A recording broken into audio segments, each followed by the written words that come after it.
ça soit de l'éducation, mais aussi donc en particulier la sécurité routière.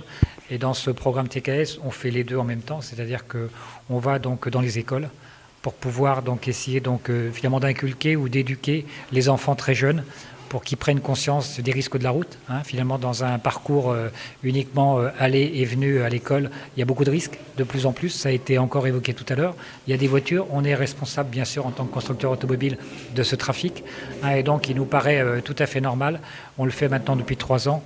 Donc, d'avoir des petits cahiers éducatifs avec des éducateurs qui nous aident et qui permettent donc à nos enfants, à vos enfants, donc de mieux comprendre les risques de la route et qu'il faut qu'ils prennent donc je dirais beaucoup de précautions vis-à-vis donc de ces allées et venues sur la route pour pouvoir rentrer chez eux ou venir à l'école le matin.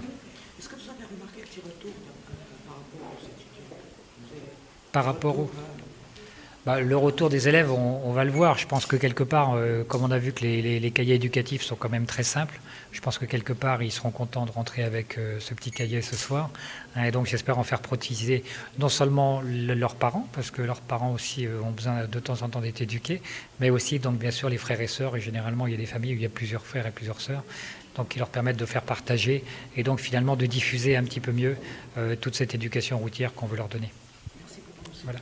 إعدادية في هذا الفضاء الجديد بدأت من 2012 إلى الآن تحتضن تلاميذ الجماعة حوالي 500 تلميذ وتلميذة يتابعون الدراسة في هذه الإعدادية، تقريبا النصف إناث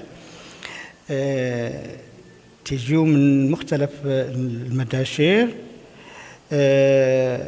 المؤسسة ديال الرونو أعطت 5 ديال الحافلات لنقل مختلف التلاميذ من هذه المداشر، 5 ديال الحافلات، وبالتالي لعبت واحد الدور كبير في التخفيف من الهدر المدرسي، بالإضافة إلى المجهودات ديال الدولة وعلى رأسها الإطعام. المؤسسة منذ الاثنين الفارط احتضنت تنظيم الدورات التحسيسية حول قانون السير والسلامة الطرقية اللي تأطرها مجموعة من الأطر وفق البرنامج ديال تكايس سكول. وهذا التأطير كان العام اللي فات وهذا العام تهم هذا التأطير حول السلامة الطرقية تم في هذه الإعدادية وتشمل مجموعة من المؤسسات التعليمية أخرى في الجماعة. فيوم الاثنين كان التحسيس ديال التلاميذ ديال مجموعة مدارس ملوسة. البارحة كان تحسيس بالنسبة للتلاميذ ديال الإعدادية سيدي أحمد بن عجوبة. في الصباح كان مدرسة ديال الرمان، في العشية كان تحسيس بالنسبة لفتيات دار الطالبة. وبالتالي التلاميذ اللي استفدوا من هذه الحصص ديال التحسيس حوالي 200 تلميذة وتلميذ في جو رائع.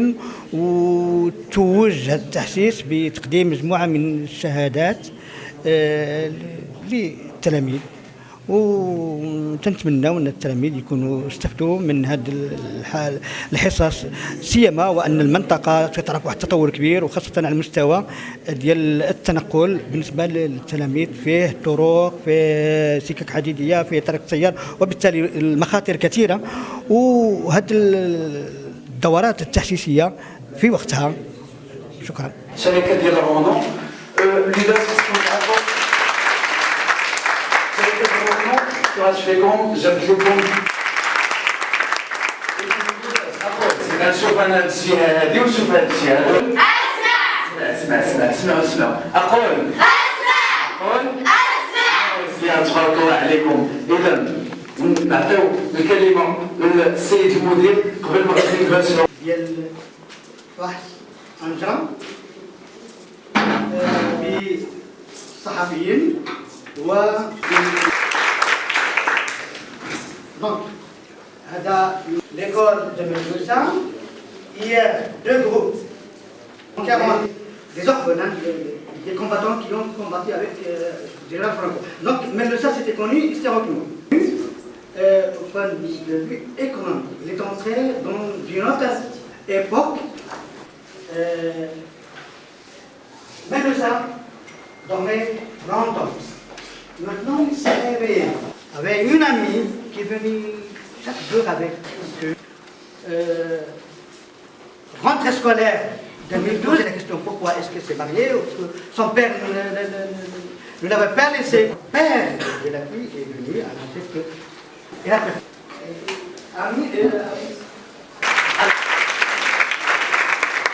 وكنبغي نسمع بعض الحاره علاش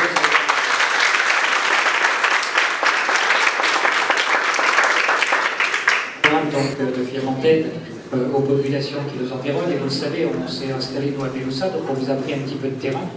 Donc on se sent toujours redevable vis-à-vis de vous, temps pour vous aider au niveau de l'éducation. Il y a de l'éducation pour le travail de tous les jours, mais il y a aussi l'éducation routière, dont on se sent bien sûr très responsable en tant que constructeur automobile.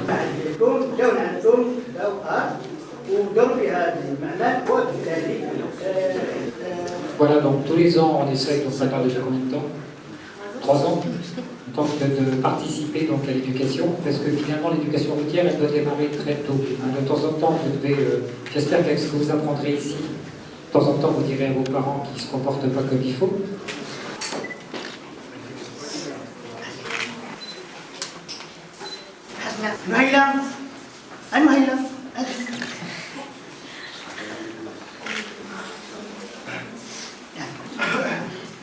نجلة بالهني حليمة بالعيش حليمة أجي لبنى لبنى أجي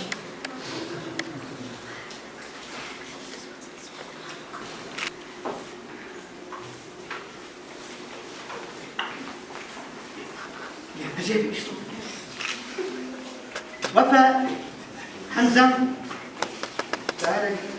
ولم يأسب يعبده على الإحسان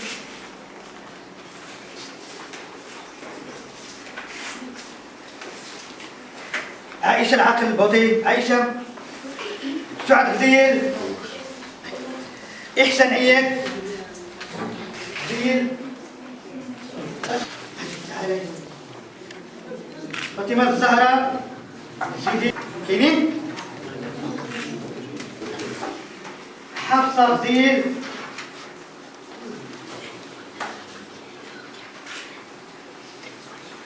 حليمة بالعيش